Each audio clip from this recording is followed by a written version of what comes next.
Со 20.000 жители на североистокот од државата, Крива Паланка е општина во која нема пријави за бучава и гласна музика од кафеани, но затоа граѓаните често се жалат до општинскиот инспекторат за ѓубрето, загадувањето на животната средина и градежништвото. Но колку жалби да има, тие ќе завршат кај вкупно 2,5 инспектори во општината. Општина Крива Паланка има еден комунален инспектор, еден кој покрива две области, за домување и животна средина, и еден градежен инспектор кој го дели со општина Кратово. Според договорот за меѓуопштинска соработка, градежниот инспектор еднаш неделно треба да ја посетува Крива Паланка. Како функционира ова и дали е доволно, прашавме во општината. Градоначалникот Боријан Чомицевски вели дека состојбата наскоро ќе се подобри откако ангажирале уште еден инспектор преку Агенција за привремени вработувања.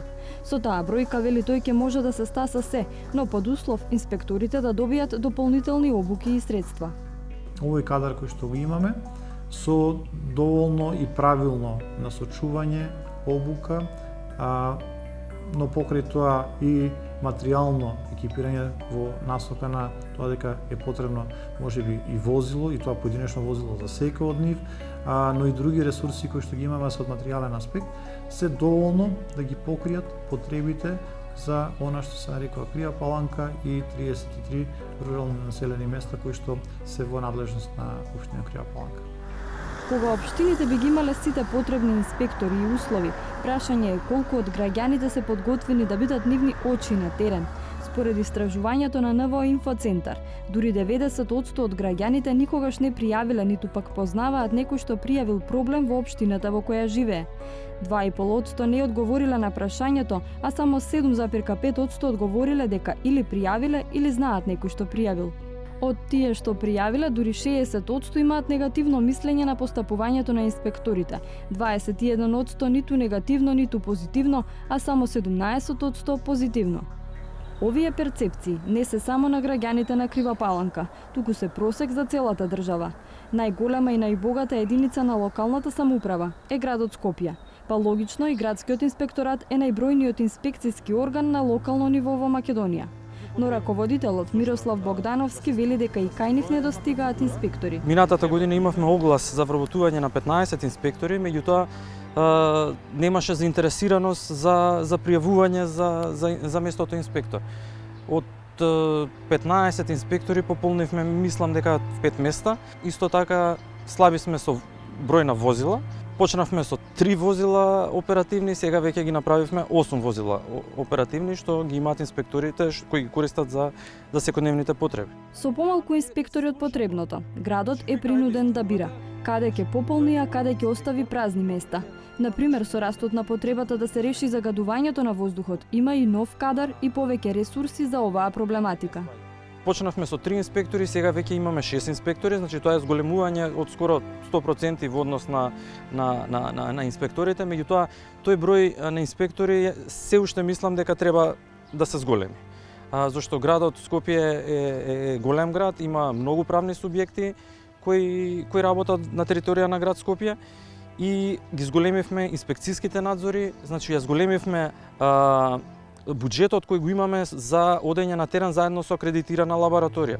Таа акредитирана лабораторија е една од основните алатки на инспекторите при еден инспекцијски надзор внатре во инсталациите.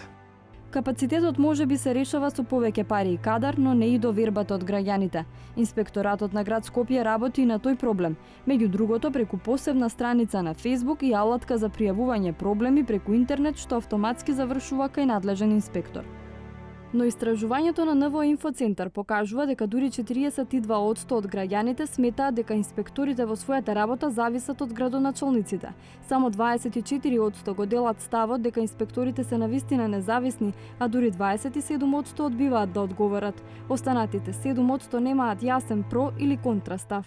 Висок ризик од корупција и висок ризик за интегритетот на инспекцијските служби или на инспекторите е токму тоа што тие директно одговараат на градоначалниците, а и голем дел од луѓето со кои што разговаравме, документите и се она што вклучуваш истражувањето покажа дека често пати е тешко да самата општината треба да врши инспекција на услуги кои што самата ги обезбедува.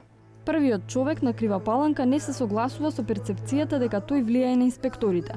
Смета дека незадоволството е последица на спори процедури, кои пак се должат на неусогласеност на законите и недоволна соработка меѓу државните и локалните инспекторати. Државниот инспектор за градежништво постапува по градби од прва категорија, ама во исто време, врз основа на овој нивен план за работа, има обврска еднаш или два пати годишно да направи редовен инспекцијски надзор во општина Крива Паланка. Тој линк мора да биде многу посилен и таа комуникација мора да биде почеста. Тие како инспекторат одлучуваат по некакви жалби на граѓани, ама одлучуваат само за градби од прва категорија. Сите кои што се од втора категорија ги враќаат повторно назад.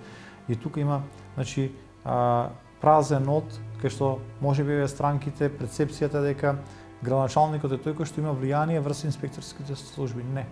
Значи, тука има многу недоречености во законската регулатива, многу долги постапки кои што одземаат време, а перцепцијата на јавноста е дека некој има влијание врз некакви служби. И Богдановски негира дека на неговиот инспекторат има обиди за влијание од градоначалникот Петре Шилегов. Сепак се согласува дека има елементи во законите кои ги ставаат општинските инспектори во проблематични ситуации. Значи тука имаме не проблем, него судирни интереси. Кога еден градежен инспектор треба да речам доколку има некој недоследност, треба да го побие решението на градоначалникот што го издал за градба, а градоначалникот е директно претпоставен на инспекторот. И тука имаме таков еден мал, да речам, судир. НВО Инфоцентарот во своето истражување на локалните инспекцијски служби има и предлози за надминување на дел од проблемите. Билјана Бејкова смета дека идејата за воведување регионален инспекторат како посебно независно тело не е лоша за размислување. Да се направат таков тип на инспекцијски служби кои што ќе можат да покриваат одреден регион и општините во тој регион, затоа што дел од проблемите се и тоа што се мали средини. Во малите општини луѓето се познаваат меѓу себе. Притисокот врз градоначалниците е многу голем, не само од граѓаните, туку и од моќниците. Додека да се најде решение за целосна самостојност на општинските инспекторати, очекувањата за поголема независност се бараат во новиот закон за инспекцијски надзор, што стапи на сила на почетокот на годинава, според кој секој инспектор по едногодишна пракса добива лиценца за работа од Државниот инспекцијски совет. Но останува прашањето дали тоа ќе ја промени перцепцијата во јавноста за работата на инспекторите.